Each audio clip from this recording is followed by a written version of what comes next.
Welcome to Tony at 12. I'm Tony LeBlanc, and today I'm in conversation with a good friend of mine, Ally McPherson, and we're going to be talking about his trip with his wife Irene to Liverpool to pay homage to the Beatles in September 2019. Good to see you. Good to see you also, Tony. You'll have had You your keeping tea. well? Yeah, we're doing okay. Thank you very much. And seems that we're going into another phase tomorrow, Tuesday. This is not going out. Last Tuesday, we went into another phase, which means that, it frees up a little bit. But there we are. Anyway, people know from our radio days that you're very keen on music. And this trip to Liverpool must have been quite interesting. So how was it organised? I know. I mean, we, as you know, have a son who lives in Milton Keynes. Yeah. And we drive to see him many times over the last number of years. He's been there 14 years now. And we would always pass the sign to Liverpool on the M6. And it was always at the back of my mind, one day, but we always had the dogs in the car, which made it very difficult. So we decided that we'd put the dogs in kennels for a couple of days only, 3 days in total, and go for it.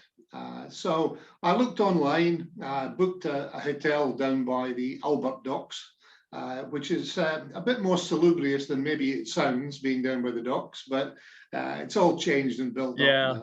Very nice. So we actually looked out the window right across the dock, so ideally placed. But I thought, not knowing Liverpool, it might be a good idea to look to pick up on one of the professional tours. And had a look online, just Google, as many people do. And we were fortunate to come up with a company called the Fab Four tours. And they did it in a black cab. Nice. And Irene and I were the only occupants, apart from the driver, obviously, and tour guide, lovely guy. So that was first thing in the morning through to about 2 in the afternoon, the day after we arrived. And it was great because he knew where he was going. He's done it regularly, takes you to all the sort of well-known places. And in addition to that, he also takes all the photographs. That's good. So you're both in it? Yes, exactly. Yeah, that's great. As you probably know from holiday snaps, it tends to be one of you who's in it. It's usually Irene, which is fine by me. But it was nice that we both got the opportunity. So that we thought we can do that for a large part of that day, and then we can meander ourselves and go and see some of the other sites that they don't take you to, the Matthew Street for the Caverners and so on. Yeah. So we did it, just Googled a few things, booked it in advance, and headed down to Liverpool. Fairly simplistic to find the hotel, dumped the car for a few days, and off we went. Okay, so you're going to take us on the journey from the point where the black cab picked you up. Absolutely, and he took us on. It was fairly chronological, but 1 or 2 steps probably not, because they were nearer when he was driving. It started off going to where John and Cynthia Lennon were married. So he took us to the registrar's office to get a photograph there, took us to where John Lennon was born, to the house there. And then off we went round the houses, which a few of the Beatles lived in a number of houses over the years in Liverpool. But they took us to the main 4 houses, which they spent most of their time in. First one we went off to was to see Paul McCartney's house, which is a terrace setup, as many of us know. A lot of houses, terraced houses in big cities. It is now run by the National Trust. Right. So there's an appropriate plaque, as you would imagine, outside. I believe there are tours where you can, through the National Trust, visit the building itself inside. And you can go into the room where Paul McCartney, in his bedroom, wrote a number of the Beatles songs. Although quite a lot of them were written in the sort of mid to late 50s, when he was quite young. Yeah. But regurgitated, updated, or whatever, when the Beatles came out as the Beatles, as it were. And became hits. So it was interesting to see where he lived there, and the house is well looked after by the National Trust. And then off to my favourite Beatles domicile, which is Mendip's, John Lennon, to see the house where he stayed with his Aunt Mimi. Because as you know, I'm sure his background was a bit difficult in terms of family breakup. And so forth. And, his aunt and uncle were very strong in his background, and he learned a lot from them, I guess. Again, also that's now National Trust property. Once again, appropriately plaqued. What I didn't know, I've seen that property many, many times, but what I didn't know was he actually saw his mother's demise when she was run over. Oh dear. Not very far from the front gate of that house, because she had been visiting him.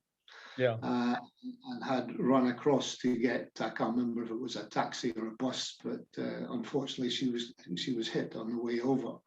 So I guess some good memories, but also some very sad ones for him there. Took us round then to one of George Harrison's houses where he stayed, I think it was sort of early 60s through 65. It's a semi-detached house which doesn't have a plaque, is not looked after by the National Trust, and believe it or not, actually has a small tree growing out of the chimney. So it's somebody still lives there. It's not an unoccupied house, but no plaques accordingly. But would it have been more upmarket than the other two? The house, you said it was semi-detached, or no? Mendip's, John Lennon's house is quite upmarket in comparison with Harrison and McCartney. And then from there we headed down to the Dingle area of Liverpool, where Ringo Starr was born, and where he lived a fair part of his early life. The house he was born in, we couldn't actually get to. We could see down the street, but they're in the process of doing some major refurbishment in that area.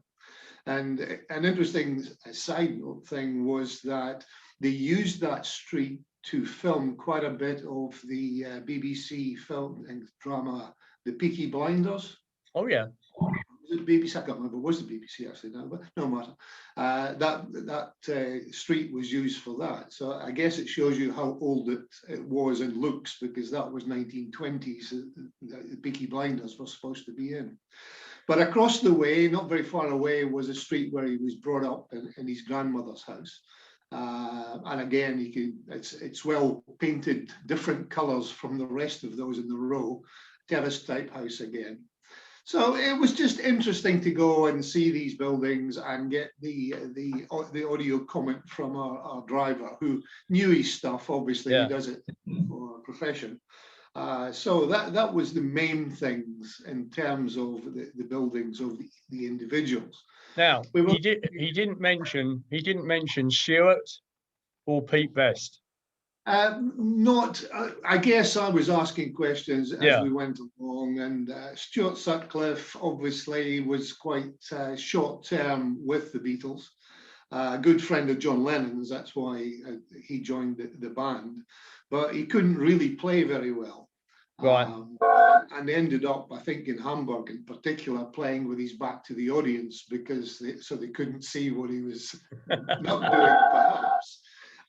So he was mentioned certainly when they looked at where they went to college together. Mentioned at that particular point. Pete Best, I guess.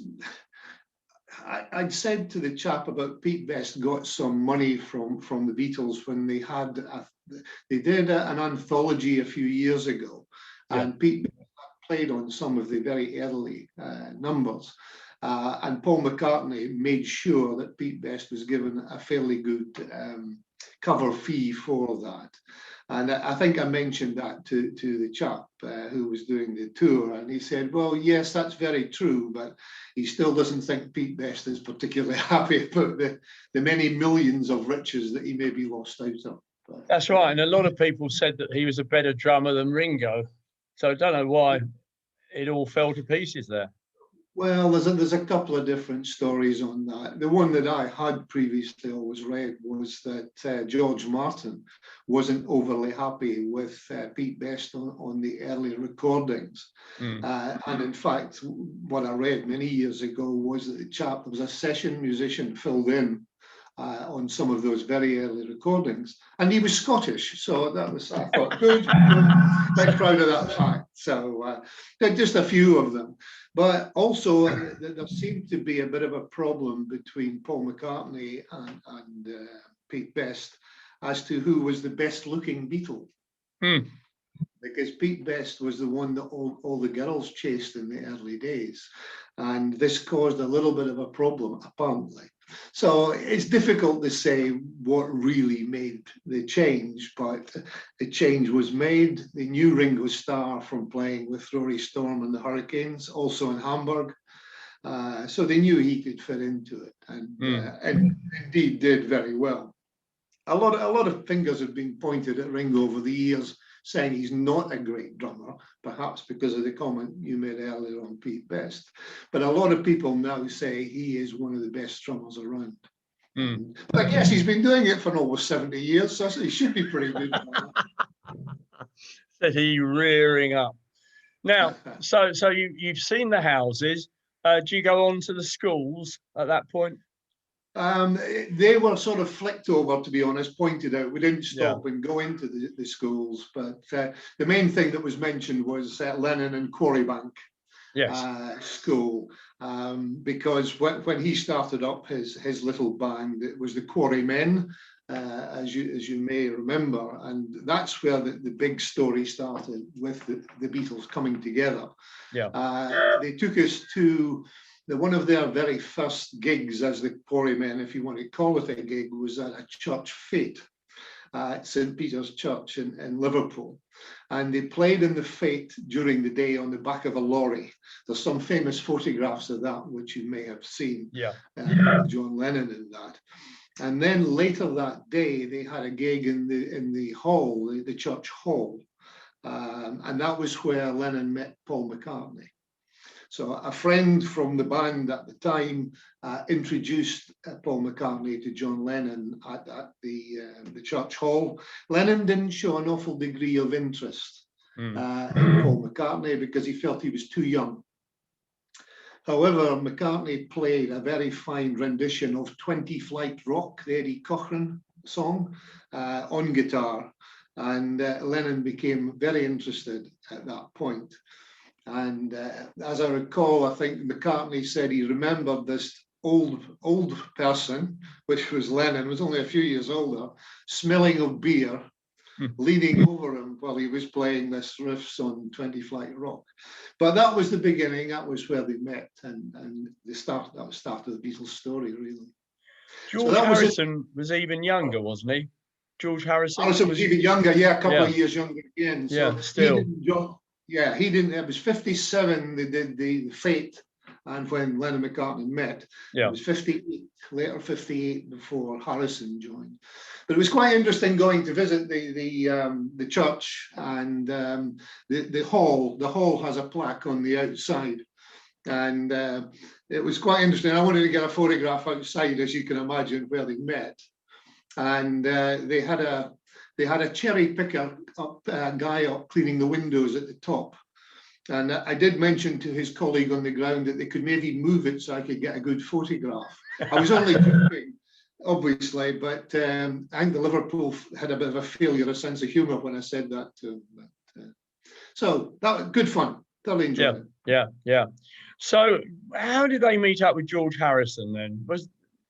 Again, it was a friend who knew Paul McCartney, and Paul McCartney got to know George Harrison, and again brought him forward to I guess, an audition, really, audition in 1958. And he could play the guitar. He could play the guitar pretty well, better than the other ones, certainly.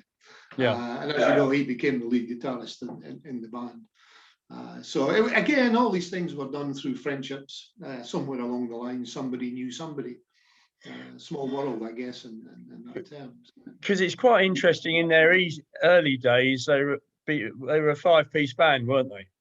Paul Correct. McCartney on guitar, and Stuart Sutcliffe on bass. That's But the way, when yeah. Stuart Sutcliffe left, and he died, didn't he? Very young. Unfortunately, he did. When the Beatles came back from Hamburg in 1960, he Yeah. stayed on. Yeah. He had a German girlfriend, and he was very much an art student and a very good artist from things I've seen. And he wanted to go to college in Germany, which he did. But unfortunately, very soon after the Beatles returned, he had a brain hemorrhage and unfortunately passed away. So at that point, they decided to become a four-piece band. Yeah. With And that's Paul. when Paul McCartney decided to move to bass because he Yeah. knew George Harrison was a better player. Yeah, which is very common. So continuing the trip in the cab, black cab. Yeah, black cab. Then we went off to see Penny Lane. Right. So, which is obviously famous because of the song. It mentions a few things within the song's lyrics, including a barber shop, with photographs in the window. There's a bank where the banker and his Mac would work. There is the roundabout in the centre of the street, which was a bus shelter. And then there was the fire station, when it mentions the firemen. None of these are in Penny Lane. Right. Which you drive along Penny Lane, which is quite small, and it has the obligatory Penny Lane signs, which you can hardly read because everybody signed them and so forth. And then you come out onto I'm trying to remember the name of the street we actually come out to at that part, but the bank, the barber shop are very close to each other, and in the middle of the road, obviously the roundabout is the shelter. But then you have to probably, drive, because we were in the cab, about half a mile to get to the fire station. Right. So quite a bit of lyrical license, I think, was used, but it's still, from a Beatles fan perspective, it's exciting to go and see the things that started the lyrics going and how it flowed into his head. And of course, Strawberry Fields formed the AA side of that record, didn't it? Absolutely. So next port of call, Strawberry Fields, and you can't go into it, or we couldn't at the time. There's work going on to change it into a young adults centre in terms of further education. But at the gates, the metallic gates, which are pink, strawberry coloured, and they have strawberries in the wrought iron work. They are not the original gates because those were stolen. Right. Although they did get them back, and they're now kept under lock and key in museum. But they replaced them with like for like type gates. Interesting place, obviously. We were fortunate a few years prior to visit Strawberry Fields in New York, which is just across from, sadly, where John Lennon met his demise in the Dakota building. And it was a nice thing to do, was to visit that particular memory, if you like, for Lennon. But it came from Strawberry Field, and I always thought it was Strawberry Fields, but it's actually Strawberry Field, singular. Yeah. Okay. Yeah. Was it an institution of some sort, or educational, or what? Yes, it was a Salvation Army home, which was started, I think, about in the 1930s. Yeah. It came about. But the interesting thing was that Lennon lived quite close by. Yes. Yeah. And as a child, he used to climb over the wall so he could play with the kids who were in the home. I wondered if there was maybe a little bit of a thought process in his mind that he came from a broken home. Yeah. I guess a lot of these kids came from broken homes too. Yeah. While they were there. So he seemed to enjoy the company of those children at the time. And it was obviously very strong in his mind. And then, of course, the music itself came from that. Okay, where do we go to next? Well, we went down after that. They took us round to point out various places where the Beatles had drank. where they had auditioned or played, where I think Paul McCartney sang in the church choir. So they took us to see some of the, was the church that happened in. Again, from the outside, take a photograph, that kind of thing. And then down into the city centre. They didn't take us down to the cavern itself. That wasn't part of the tour, but it's very simple to get around. But they drove us down to let us see the area, and would have happily dropped us off there. At that time, we didn't want to do that. We wanted to go back to the hotel, pick up something, go and have lunch, and then go down. So they let us see all these other places that were where the Beatles played the last show in Liverpool, for example. Told us a fair bit about the cavern, Matthew Street, where it's based, the Grapes pub, which the Beatles used to come out of the cavern and go and have a beer between sets. So we had to do that, of course. So when they had a pint of Guinness and the Grapes, it was quite pleasant. So that was mostly the things that the tour in the Black Cab covered. To be honest, certainly the early days of the Beatles in terms of school, how they got together, that type of thing.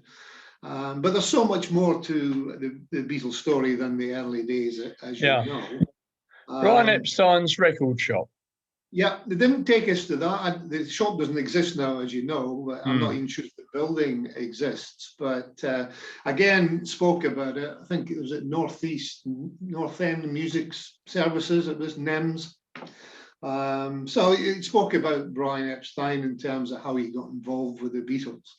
And it really came about from a chap who came into the shop and asked for a record by the Beatles. Called My Bonnie, and nobody seemed to have heard of that. Then a few more people come in, youngsters come in asking for the same record. So Brian Epstein was the type of individual who was very methodical. He said, well, if there's a few people asking for this, it must be good. You would try and track it down and see what it is. And then they found out it was actually Tony Sheridan. And the Beatles. They backed Tony Sheridan, again a guy who played in Hamburg, sang. So that's how he first got his introduction to them. A lot of people asking for the record.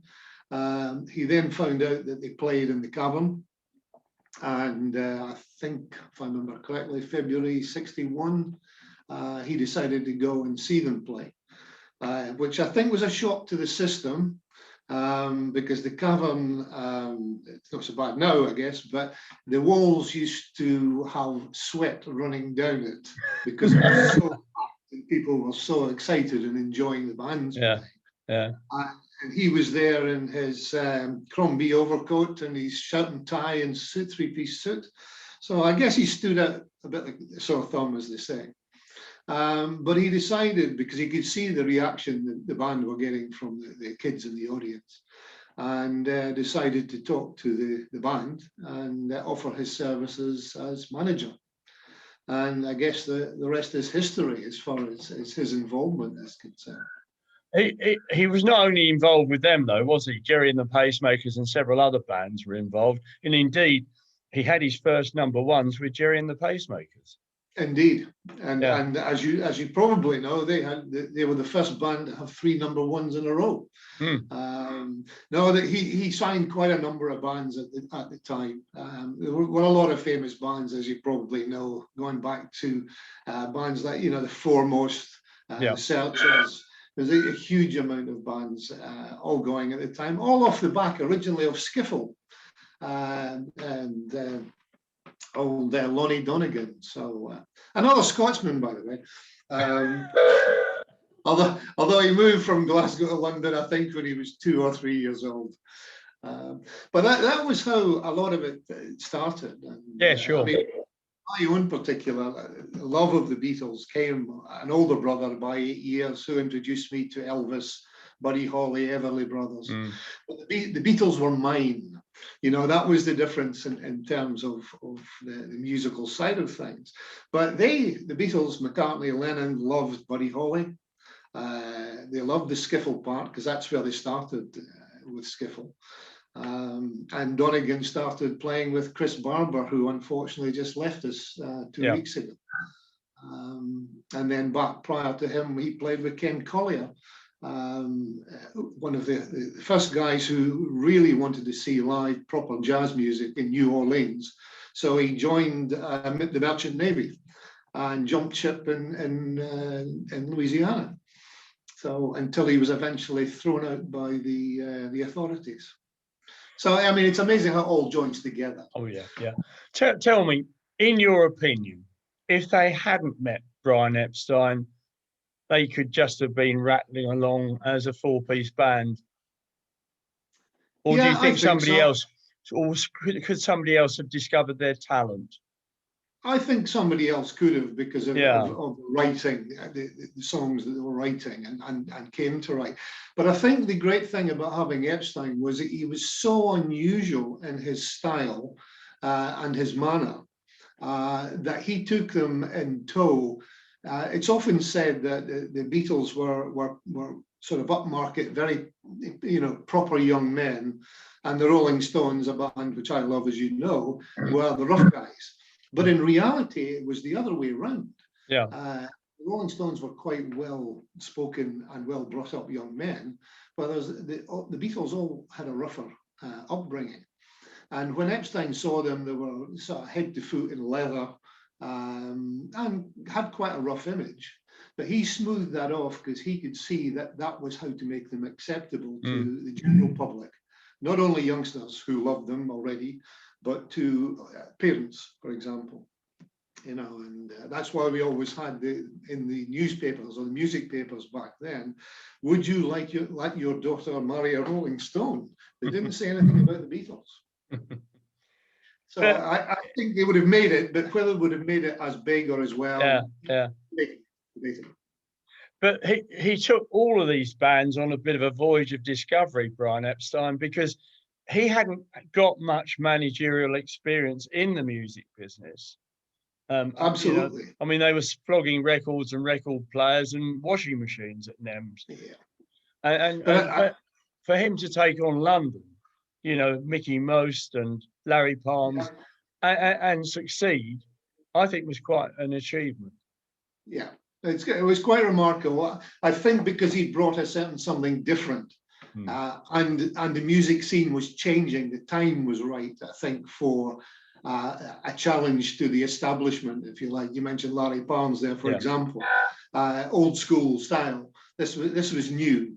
Yeah. And I think in a way, the fact that Brian Epstein didn't have that experience probably helped because he looked at it from a different angle. Yeah, because you'll recall this, despite the fact you're 7%, 10% younger than me. We used to call them bands, but when the Beatles and people like that came on the scene, they were known as groups. And the idea was to detach them from the old-fashioned idea of a band on the radio or touring or whatever. Bands, the big bands. Yeah, the band has come back into vogue, hasn't it, in the last, 30 or 40 years. But they were definitely groups to make a differentiation between old and new. Absolutely agree. Yeah, and I think the fact that it was basically two guitars, singer, two guitars, and a drummer. That was, everybody followed that route. It was simple. Going back to, I mentioned skiffle earlier. People got the opportunity to play music very simply. And then either carried on or didn't carry on accordingly. But it was access was easier, I think, from that point of view. And just to remind our viewers, a skiffle group would have a T chest bass, which would have one piece of string, and you would change the note by moving the stick that the string was attached to, and of course, no drums, a washboard. A washboard. Yeah. People still play washboards. A couple of years back now, I think it was, we went to see a Cajun band locally where we live, which is unusual, but there was certainly washboard. I don't think it was his granny's old washboard he was playing. It was specially made for the occasion. But, still the same effect, same idea. Yeah. Okay. Eleanor Rigby. We haven't talked Eleanor about her, Rigby. have we? No. No, indeed, fantastic song, and the nobody knows because Paul McCartney's never really said where the inspiration came from. In fact, I think in some ways he doesn't really know, which sounds very odd. But it was a name, just a name for a song. But in the graveyard of the aforementioned St. Peter's Church, there is a gravestone with the name Eleanor Rigby on it. And the fact that they played some of their gigs around that area, the fact that they probably practiced in the church hall, you wonder if maybe that name, he'd walked past it so many times that it just stuck in his mind. There's no real reason. The lady concerned died an awful long time before the Beatles came around.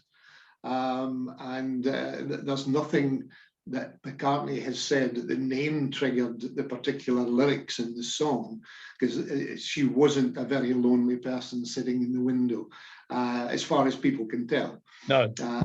She had family and so forth. In fact, a few of them are still with her in the ground, because the gravestone has a few names on it. It's not just Eleanor Rigby, but so it's difficult to say where the inspiration of the name came from, but the assumption is it's from that headstone in that graveyard, which obviously, again, that was part of our visitation when we went to see the church and the church hall. So I have my photograph next to Eleanor Rigby. He demised Eleanor Rigby. The thing is, though, that it scans so well as two words, doesn't it? Eleanor Rigby.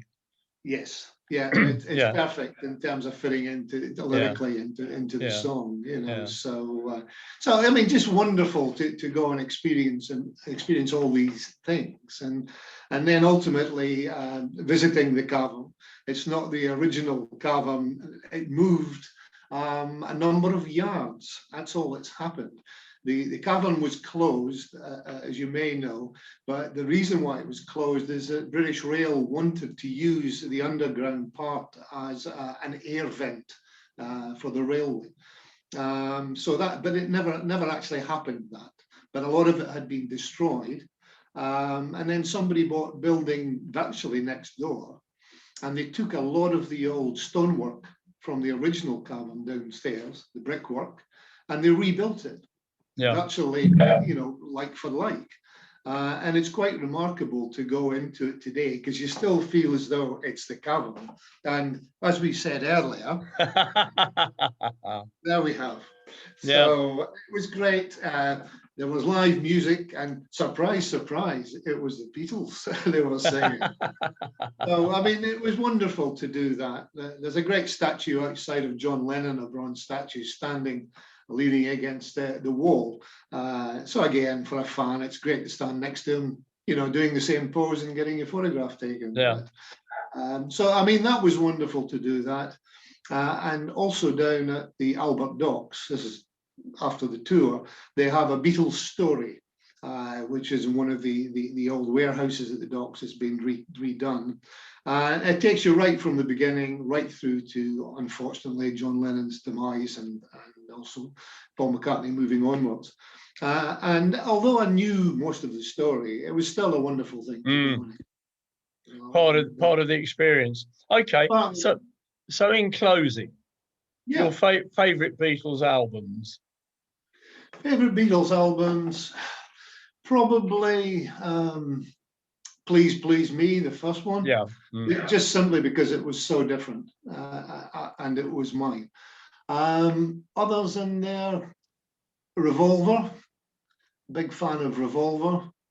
I'm just trying to think. I mean, Sgt. Pepper's, yes, but not my favourite, as it is many people's favourite. I wouldn't say it was favourite of mine. So early one, Revolver, probably coming towards the end, Abbey Road, maybe. Yeah, I was going to say Abbey Road was a good way to close off the thing, wasn't it? Really. Yeah. So it was terrific to experience all that, and that was those. And just in closing, I had the opportunity to go on the ferry across the Mersey. You did. Good. I did. Not a Beatles story, but going back to, you mentioned Jerry and the Pacemakers. Yeah. Yeah. And I got my phone out and played the song as Irene and I sat there on our own at the back. So there you go. Nice way to finish. A quaint Scottish custom. Indeed. Once done, never to be repeated. Ali, great to talk to you. Thank you so much. I'm sure everyone's going to enjoy listening to this one. And take care. Love to Irene. And Indeed, absolute pleasure, Tony. Thank you so much. That's a pleasure for me, mate. And we'll continue in touch. Cheers for now. Okay. Take care now.